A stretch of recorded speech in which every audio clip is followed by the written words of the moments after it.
It was a cold, dark night. Snow was falling fast outside, covering the trees and ground in a thick white blanket. The wind howled through the empty forest. Inside a small wooden cabin, a man named Jake sat alone by the fireplace. His hands were wrapped around a hot mug of coffee. He lived far from town. He liked the silence, but tonight, the silence broke. There was a knock at the door. Jake stood up, confused. Who could be out here, in this freezing weather? He walked slowly to the door, picked up his old hunting knife, just in case, and opened. What he saw made his heart skip a beat. A woman stood there, her skin a strange pale blue. Her eyes were glowing softly, like moonlight. She wore no coat, just a thin silver cloth around her shoulders. Behind her stood two small children, shivering and silent. Their eyes were also glowing. They looked scared, lost. The woman spoke. In a soft, shaky voice, "If I warm your bed, will you let us stay?" Jake was stunned. He didn't know what to say. The woman didn't look dangerous, but she didn't look human either. He looked at the kids. They were shaking from the cold. Jake stepped aside. "Come in," he said. The woman nodded once and guided the children inside. Jake shut the door behind them. The warmth of the fire slowly filled the room again. He gave them blankets. The children sat quietly near the fire, huddled together. The woman sat a little farther, her eyes scanning the room, like she was checking for danger. Jake poured water into a kettle. "What are you?" he asked quietly. The woman didn't answer. Instead, she placed her hand near the fire. Her fingers were long and smooth, and as they touched the heat, tiny glowing lines lit up on her skin. They looked like symbols, not words Jake could understand. He stepped back, nervous. The woman noticed. "I'm not here to hurt you," she said. Her voice was calm, but tired. Jake stayed quiet. He didn't know if he could trust her. "Who are you?" he asked again. The woman looked at him for a long second. Then she replied, "My name is Lyra. These are my children." Jake looked at them. They still hadn't spoken. Their eyes followed him as he moved. "Where did you come from?" he asked. Lyra hesitated. "Far," she said. "Very far." Jake raised an eyebrow. "Another country?" Lyra shook her head slowly. "Another world." Jake laughed once, a short, nervous sound. But deep inside, he knew she wasn't lying. Her skin, her eyes, those glowing symbols, they were real. Not human. He sat down in his chair, trying to think. "I don't want trouble," he said. "Why come here?" Lyra looked down at the floor. "We are running. We need warmth, a place to stay, just one night." Jake looked at her face. She looked sad, tired, like someone who had lost everything. Suddenly, the fireplace flickered. The flames grew brighter for a moment, without any new wood added. Jake looked over. The children had moved closer. Their hands were near the fire, but not touching. The heat seemed to respond to them. The snow on their clothes melted fast. Jake stood up again. He didn't understand what was happening, but he didn't feel fear anymore. He just felt curious. "You control heat?" he asked. Lyra nodded. "A little. When we are strong, but now we are weak." Jake nodded slowly. He didn't know what to do, but he couldn't throw them out into the snow. "Stay the night," he said finally. "But no funny stuff." Lyra smiled, just a little. "Thank you." The children curled up near the fire. Jake brought them pillows and old sleeping bags. Lyra sat quietly watching them, her face soft with love. Jake turned off the lights and went to his room. That night, he couldn't sleep. He kept thinking of Lyra, of the glowing skin, of her strange words. "If I warm your bed, will you let us stay?" It wasn't a threat. It was a plea. Sometime around midnight, he heard a low humming sound. He sat up in bed. The air felt warm, too warm. He got out of bed and walked to the window. Outside, The snow was melting, but not everywhere. Just in a perfect circle around the cabin. Steam rose from the ground. The trees looked like they were sweating. The sky was still dark, but the ground glowed slightly, as if something below was alive. Jake's heart raced. He turned around. Lyra stood behind him. Silent. Her eyes were glowing brighter than before. "They found us," she whispered. "Some people run from monsters." Jake had just invited 3 into his home, and now the snow outside was melting, but something colder was coming. Jake stared at Lyra. She stood by the window, her glowing eyes locked on the trees outside. Her skin shimmered faintly in the darkness. The heat inside the cabin was rising, but Jake felt a chill in his bones. "They found us," she whispered again. Jake swallowed. "Who?" Lyra didn't answer right away. She turned to face him. In the dim light, he could see the sadness in her face, but also something else. Fear. "We must go," she said. "Soon." Jake shook his head. "Go where? There's a storm outside. You don't even know this world." Lyra looked at the 2 sleeping children by the fire. "We don't have a choice. If they come, they will burn this place to the ground. You too." Jake took a step forward. "What are you running from? You said you're not here to hurt me. But how do I know they won't?" There was a long silence. Then Lyra raised her hand and pulled back the loose silver cloth from her shoulder. Jake's eyes widened. Underneath her skin, glowing lines moved like living tattoos. They shifted, slowly, forming patterns, shapes, like stars connecting in the sky. It looked like a map, but not of Earth. "I am not like you," she said softly.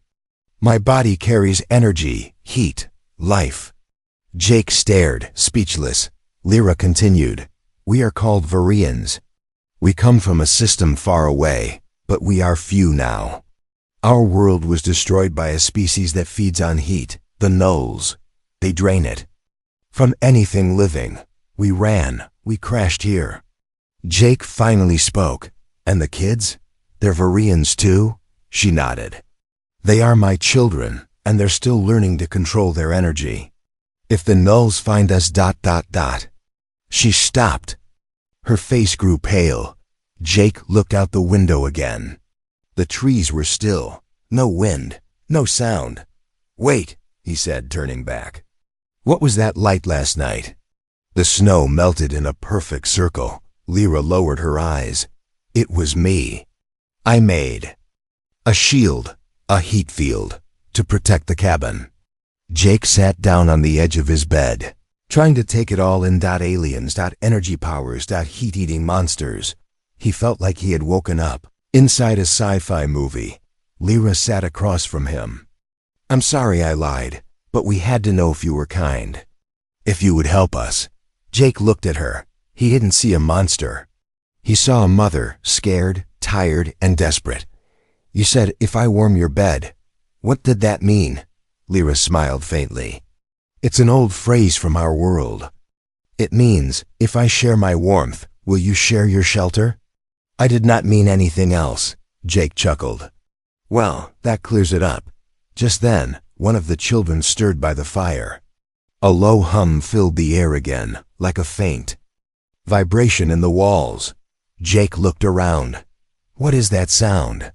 he asked. Lyra's face tensed. She stood quickly and moved to the window. From the forest, a red light blinked. Jake stepped beside her. "Is that ... a drone?" Lyra nodded. "It's not human." Jake's heart jumped. "Wait, you're saying one of those Nulls found us?" Lyra didn't answer. She placed her hand on the window. The glass began to fog instantly, then melt into frost, then return to normal. "They're scanning for heat signatures. They hunt by temperature." "The kids," she rushed to the fireplace. "We must lower the heat."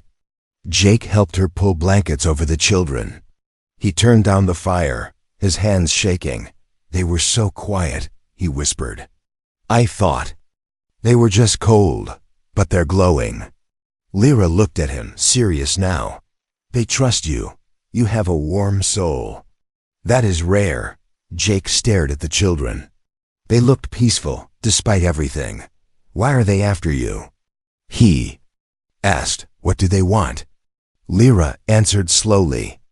The nulls cannot create heat. They can only steal it. Our kind burns with life. We are food to them. Jake took a deep breath. So how do we fight them? Lyra stood up tall, her voice calm. We don't fight, we survive. But for that, we need help. Jake looked down at his hands. He never asked for this. He was just a man in a cabin. But now he had aliens sleeping in his living room, and monsters hunting them from the trees, and somehow ... He felt like none of this was an accident. Outside, the red light blinked again, closer this time. Jake had never broken the law. Not once. But tonight, he was about to lie to the government ... For 3 aliens he met 2 nights ago. He didn't know if that made him brave or just stupid. The knock came just after sunrise. Sharp, cold, no hesitation. Jake froze. Lyra and the children were still sleeping on the floor near the fireplace, hidden under blankets. The red blinking light from the forest had vanished during the night, but something told Jake that danger hadn't left. It had only gotten closer. Another knock. Jake opened the door slowly. 2 men stood there, government types. Black jackets. Blank faces. One of them wore a headset. The other had a scanner in his hand. Sir, the taller one said, we're conducting a heat signature search. There's been a satellite alert near this area. Jake played dumb. Heat signature? You mean like fire? The man didn't smile. Not fire. Something ... unnatural. Jake leaned on the doorframe, trying to act casual. I've got a fireplace. Maybe that's what your tech picked up. The agent didn't blink. Mind if we come in and check? Jake's throat went dry. His hand tightened behind the door, holding it half shut. Look, I'm just a guy living alone out here, he said. No internet, no signal, just trees and snow. If your machine saw something weird, maybe it was a moose. The second agent scanned the doorway silently. His device beeped. The tall one leaned forward. You're sure no one else is inside? Jake smiled. But it didn't reach his eyes. Only me. And my coffee pot. For a moment, the agents said nothing. Then the scanner guy turned and spoke quietly into his headset. A few seconds later, the taller agent nodded. Double quotes fine, he said. Stay warm. They walked off without another word. Jake shut the door fast and locked it. Lyra stepped out from behind the kitchen counter. She had been hiding, holding the kids close, her hand glowing faintly as she kept their body temperatures low. They are not here for the nulls, she said softly. They are here for us. Jake looked at her, frustrated. How many enemies do you have? Enough, she whispered. Later that evening, Jake stood outside, staring at the woods. He needed help. Not just food or shelter. He needed someone who could hack into systems, block drones, hide people, someone smart and crazy. He pulled out an old satellite phone from his tool shed.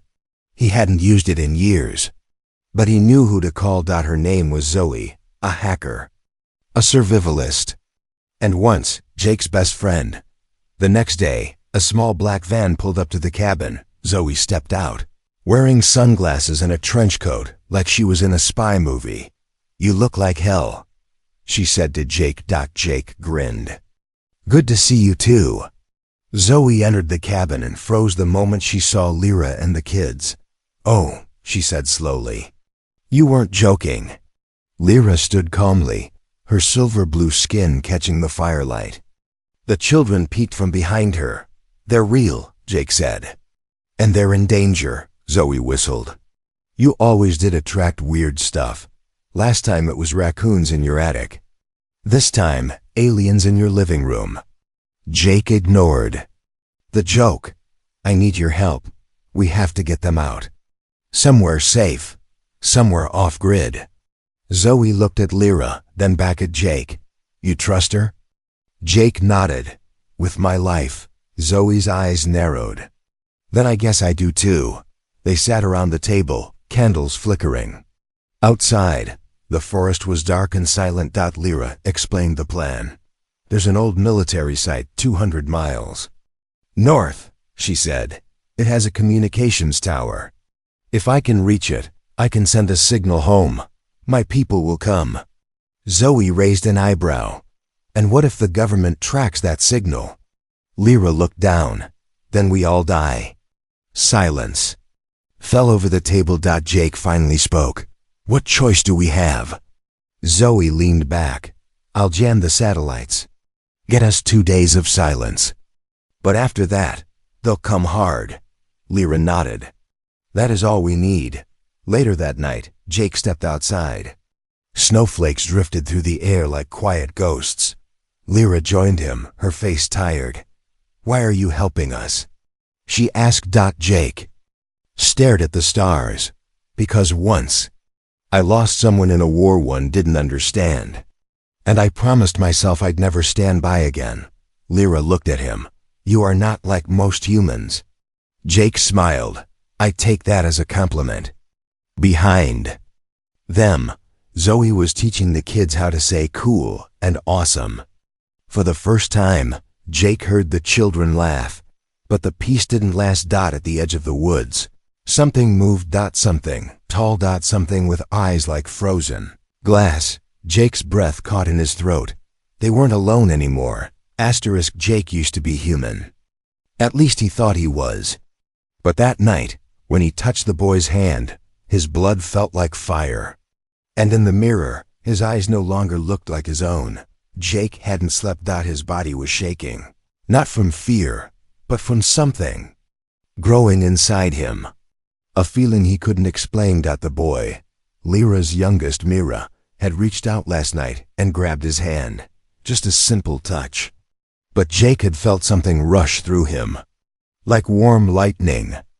Like his bones had caught fire and were learning to breathe. Now, hours later, his skin was hot. His chest burned like an engine, and when he looked in the bathroom mirror, his pupils flickered gold. He splashed cold water on his face, breathing hard. What's happening to me? Lyra stood behind him, quiet as a shadow.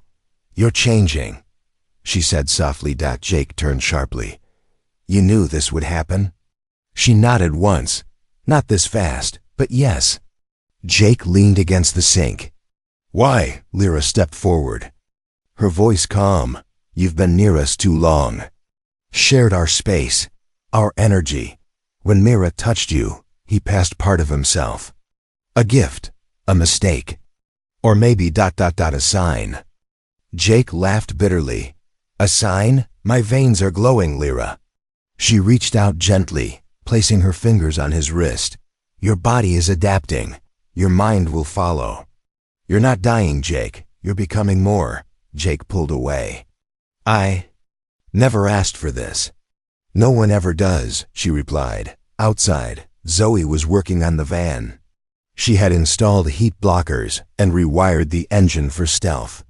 She didn't ask Jake how he was doing, but she noticed he didn't wear gloves anymore, didn't feel cold. And his footsteps were silent in the snow. The kids stared at him like he was one of them now. Later that day, they found an old farmhouse to rest. The plan was simple: rest, recover, travel north tomorrow. Jake sat alone in the barn, staring at his hand. He focused. And a small glow flickered at his fingertips. Warmth, controlled. He looked up and saw Myra watching him from the doorway. Did you do this to me? Jake asked. The child shook his head. You always had the fire, Myra said quietly. We just helped you see it. Night fell fast. Lyra and Zoe worked on signal maps. The children slept under thick blankets, close to the wood stove. Jake wandered outside. The stars were sharp and cold above him, but he wasn't cold. He took off his coat, closed his eyes. He could feel everything: the trees breathing, the wind shifting, the tiny heartbeat of a squirrel in the rafters above. His senses were no longer human. And deep inside, A strange calm had taken root, a peace that didn't belong to earth. He whispered to the sky, "What am I now?" Suddenly, a scream. Zoe. Jake ran inside the farmhouse. The door had been kicked open, the window shattered. Cold wind roared in. The fire was gone, smothered in seconds, and the room felt empty, not just of heat, but of life. Lyra was on the floor, weak, her skin dim. Zoe stood in the corner, holding the kitchen knife, her face pale, her breath fogging. "They took Mira," she shouted. Jake's blood turned to ice. He ran outside. There were no footprints. No sound. Just cold. Lyra stumbled out behind him. "They're here." Jake turned. "The Nulls?" She nodded. "They found us, and they took my son." Jake's hands curled into fists. Something inside him snapped, like a lock broken open. A heat wave pulsed through his body. He roared into the night, not with fear, but with fury. And as he did, a ring of snow around him turned instantly to steam. Zoe gasped, "Jake, what the hell are you?" He didn't answer. He was already running barefoot in the snow, glowing slightly with each step, chasing a trail no one else could see, a trail of stolen heat. Far ahead, in the silent forest, a tall black creature drifted between the trees, thin, hollow, with frost falling from its skin. In its claws it held Mira, unconscious, but still glowing faintly. The Null whispered in a voice like breaking ice, "Warm soul. Must be broken." But it didn't know something was coming. Something warm, something angry. Something. Becoming. They took the child. Jake took that personally. Now the hunter was being hunted, and the forest would remember fire again. Jake didn't sleep. He stood at the edge of the forest, eyes glowing faintly, breath calm, too calm. Behind him, Lyra was weak. Zoe was scared. The girl Sira clung to her mother and watched the trees in silence. But Jake had only one thought: get Mira back. Burn anything that stands in the way. The old Jake would have called the police. The new Jake? He was planning a war. Inside the barn, Zoe spread out an old paper map. She marked a red circle far north. "Abandoned military relay station," she said. "Built during the Cold War. Underground tower." "Still standing," Lyra nodded slowly. "That's where I can send the signal. Once the beacon is active, my people will hear us." Jake's eyes didn't leave the tree line. "That's where we go. But first, Myra." Zoe shook her head. "We don't know where the Nulls took him." Jake stepped forward. "I do." That evening, Jake walked alone into the woods. He wasn't guessing. He was following something, not with his eyes, but with his senses. Heat, emotion, energy. Somewhere ahead, Mira's spark still flickered. Jake could feel it like a string tied to his chest. And deeper still, he felt something else. The cold mind of the Null, hollow, hungry, watching. Stepped into a clearing, and there it was, tall, shadow black. Skin like cracked ice. Eyes like dying stars. The Null stood still, holding Mira, who was limp but breathing. Jake didn't speak. He raised one hand. Fire danced on his palm. The Null hissed. A voice like frozen wind. "You do not belong." Jake took a step closer. "And you stole from me." He didn't wait for another word. The fire in his hand exploded forward, a flash of orange and gold. The Null leapt back, shrieking. Trees burst into flames around them. Jake ran straight through the fire. The creature struck with a claw, but Jake caught its arm. His fingers seared into its frozen flesh. Steam hissed. The Null screeched. Jake grabbed Mira and fell back, rolling in the snow. The Null lunged, but this time Jake didn't run. He roared, and the ground beneath him cracked from the heat. The creature froze, just for a second. Enough. Jake scooped Mira into his arms and vanished into the forest, leaving the flames behind him. Back at the farmhouse, Lyra gasped when she saw her son. Mira opened his eyes slowly, smiled weakly, and whispered one word. Warm. Jake sat down, breathing hard. His skin steamed in the cold air. Lyra placed a hand on his shoulder. You're more Virian than human now. Jake didn't answer. He just looked at the map. The next phase had to begin. The next morning, they packed what they could and loaded into Zoe's van. The forest behind them still smoked. They drove for hours, across back roads, icy hills, silent ghost towns. Jake didn't speak much. He stared out the window, feeling a quiet storm building in his blood. The girl, Sarah, sat beside him. Do you miss being human? She asked. Jake turned to her. I don't know. I think I miss not being afraid. She nodded. You don't look afraid. Jake smiled. That's the trick. By nightfall, they reached the edge of the abandoned base. A chain-link fence surrounded it, rusted and broken in places. The gate was open, like someone wanted them to come in. Zoe scanned the area. No signals, no drones. Too quiet. Lyra looked at the dark tower rising in the distance. That's where I send the call. Jake tightened his grip on a crowbar he'd found earlier. And if something's waiting inside. Lyra's voice was calm. Then we burn it. They entered the base through an old supply door. The halls inside were cold, metallic, echoing. Broken lights flickered. Dust filled the air. The tower was straight ahead, but they had to pass through a control room. Zoe typed quickly on an old terminal, trying to reroute power. Behind them, Jake heard something move. Not footsteps, not breathing, something colder. He turned slowly and saw it, standing in the hallway, taller than any human. A null. No. More than one. Lyra's voice trembled. They followed us. Jake stepped forward. His body glowed. His eyes lit the dark. I'll hold them. Lyra grabbed his arm. If you stay, Jake cut her off. If I don't, you die. And your people never find you. He kissed Mira on the forehead, nodded at Zoe, and walked back into the dark hallway alone. As the gnolls crept forward, Jake's body burned brighter. And with a calm voice, he whispered, let's turn up the heat. They were not made of flesh. They were not born. They were the memory of death, stitched together in shadows. And now they had found the fire that had dared to fight back. Jake stood alone in the hallway. The cold pressed in around him like a living thing. His breath froze midair. Ice crept along the metal walls. But he didn't step back. The three gnolls moved forward in silence. Their bodies were thin, long, and wrong, like someone had drawn them from smoke and frozen fear.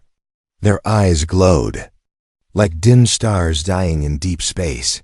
Jake's hands glowed brighter, brighter, until the frost around him began to hiss and vanish. He didn't feel human anymore. He didn't feel afraid. He felt ready. Deep in the control room, Lyra connected wires to the old beacon core. Zoe stood watch at the door, holding a crowbar and a flashlight. Mira and Sarah huddled behind an overturned table. Lyra's voice was steady but quiet. He's stalling them, Zoe frowned. Buying us time? No, Lyra said. Buying us a chance to live. Jake charged the hallway. The first gnoll reached. For him, long arms like black glass. Jake spun, ducked, and drove a fist of heat straight into its center. The creature screamed without a mouth, and its body cracked open like breaking ice. It fell in pieces, melting into cold ash. The other two lunged. Jake roared. Fire erupted from his body in a wave, but it wasn't enough. One of them slashed his side. The other grabbed his arm, draining warmth. He fell to one knee. His breath slowed. The cold crept into his heart. And then he remembered the girl's voice. Do you miss being human? He had said no, but now as the cold tried to swallow him, he realized the truth. He missed warmth. He missed fear. He missed feeling alive. Jake clenched his teeth and let go. Not of life, but of control. Inside the control room, the lights flickered. Lyra gasped. A wave of heat rushed through the building, not from the wires, not from the core. From Jake. In the hallway. His body burst into flame, not fire like a match, fire like a star. The nulls screamed, but this time they melted like wax. Jake stood, barely breathing, glowing from within. His skin cracked in places, light leaking out like a broken shell. But he was standing. Barely. Lyra screamed from the other room. "The beacon is ready."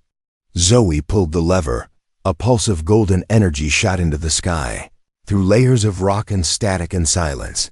Somewhere far above Earth, something heard. It. Something ancient. Something coming. But it wasn't over. The ground shook. Not from below, but from behind the sky. Lyra froze. "No," she whispered. "Not them." Jake stumbled back into the room, coughing steam. "What now?" Lyra looked at the beacon. "The signal reached my people, but also something else."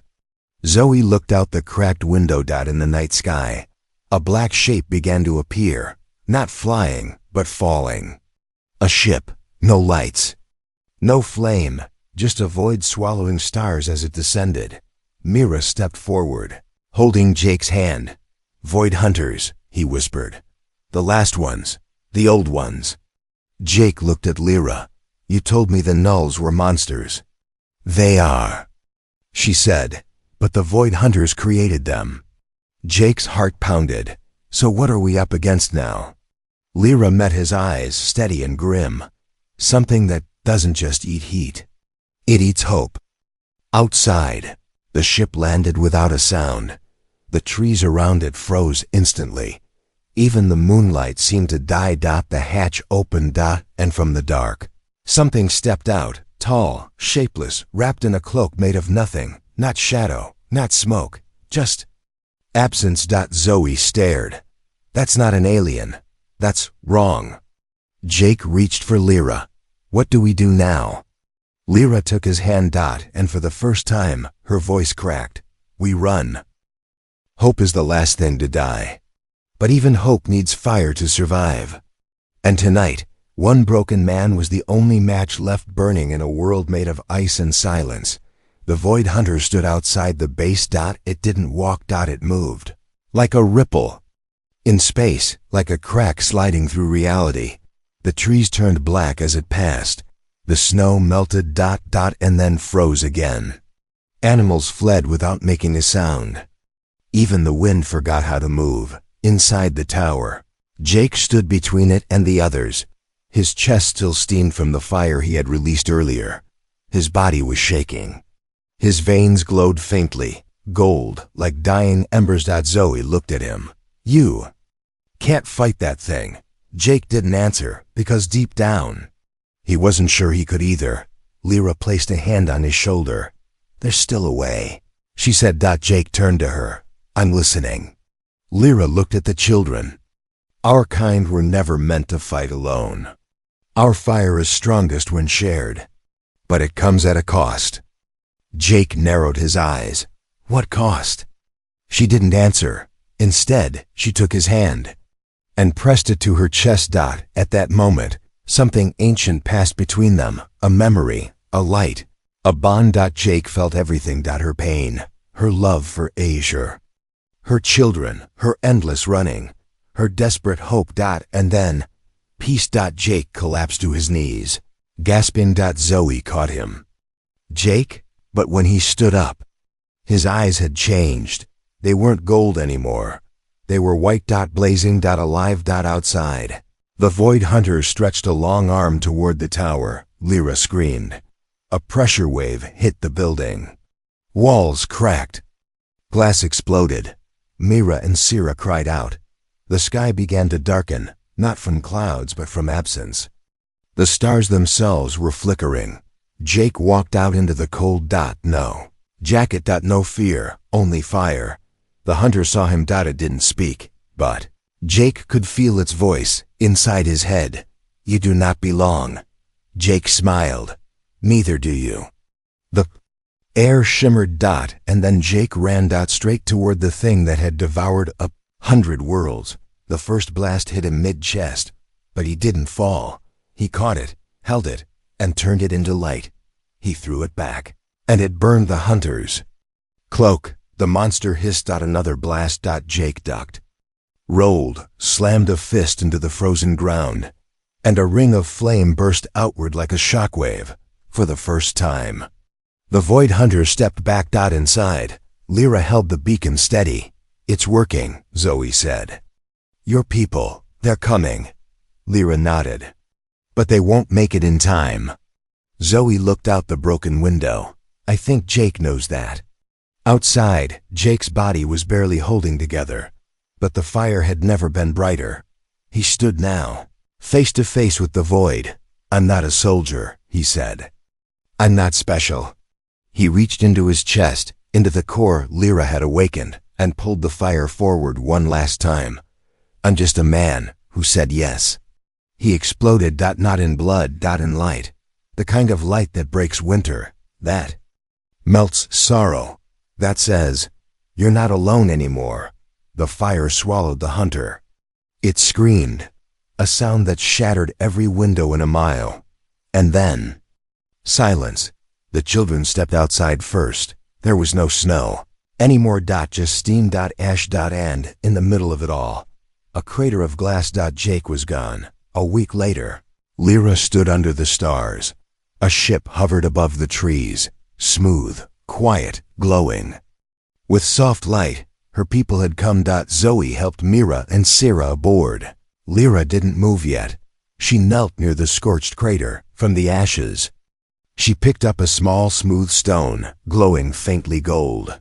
She smiled. Still warm. She whispered. Location: Earth, New Varian Sanctuary. Children play near a glowing lake. Trees bloom year. Round. Zoe teaches humans and Varians side by side. The world is healing. And in the sky, a second moon glows. A ship watching, guarding. Lyra stands with Mira and Sira on a cliff. He changed us, Mira says. No, Lyra replies, eyes soft. He reminded us who we were.